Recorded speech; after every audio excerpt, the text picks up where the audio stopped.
आज हम आप लोगों को प्रकाश का परावर्तन के बारे में जानकारी देंगे।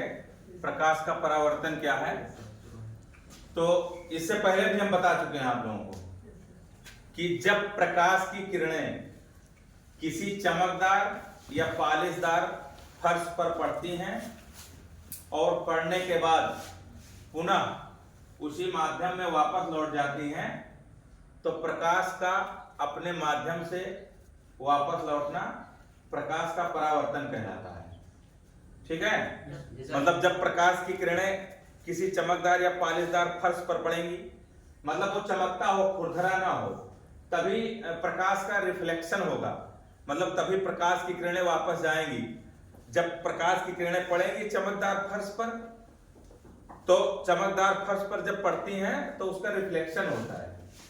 रिफ्लेक्शन मतलब जो है फिर वापस लौटती हैं उसी माध्यम में। तो ये चित्र के माध्यम से भी आपको समझाएंगे हम। देखिए, ये है आपका प्रकाश का परावर्तन। प्रकाश का परावर्तन,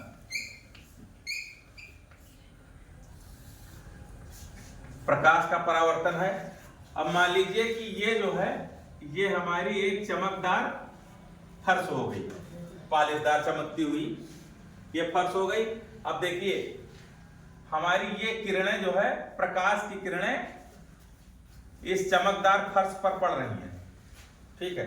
ये है आपतित किरण। आपतित किरण ये फर्श पर पड़ रही हैं किरणें और उसका रिफ्लेक्शन हो रहा है, मतलब ये जो है ये पड़ने के बाद वापस लौट रही है। और इसके बीच में एक अभिलंब खींचा गया है। ये हो गई परावर्तित किरणें। ये हो गया परावर्तित किरण।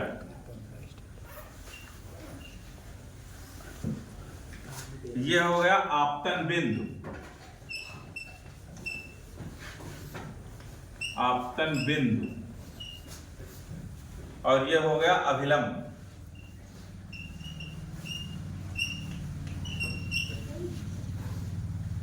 देखिए, चित्र के माध्यम से भी आप समझ सकते हैं। जैसे आपको प्रकाश का परावर्तन समझ में ना आए कैसे लिखना है, तो यदि आप चित्र बना लेते हैं तब भी उसको आप आसानी से लिख सकते हैं। कैसे?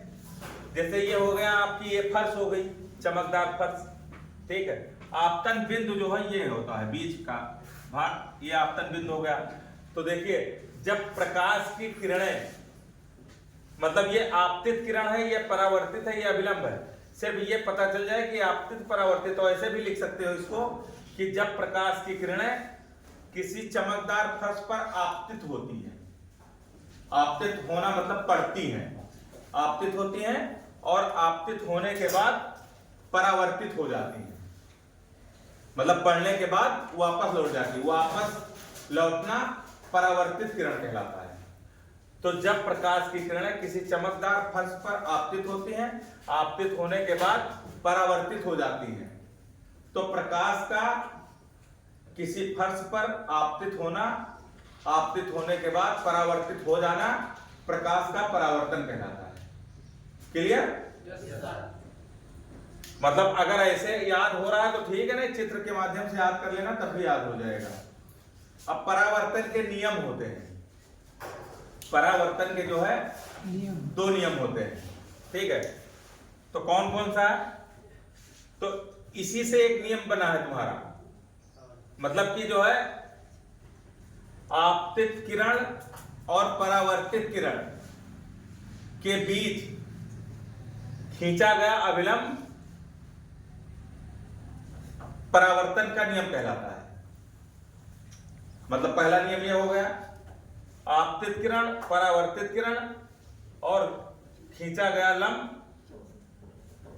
ये हो गया पहला पॉइंट। दूसरा है आपका आपतन कोण तथा परावर्तन कोण दोनों बराबर होते हैं। सदैव बराबर होते हैं। तो दूसरा बिंदु ये हो गया। तो प्रकाश का परावर्तन और प्रकाश के नियम समझ में आ गया आप लोगों को? और कुछ पूछना है?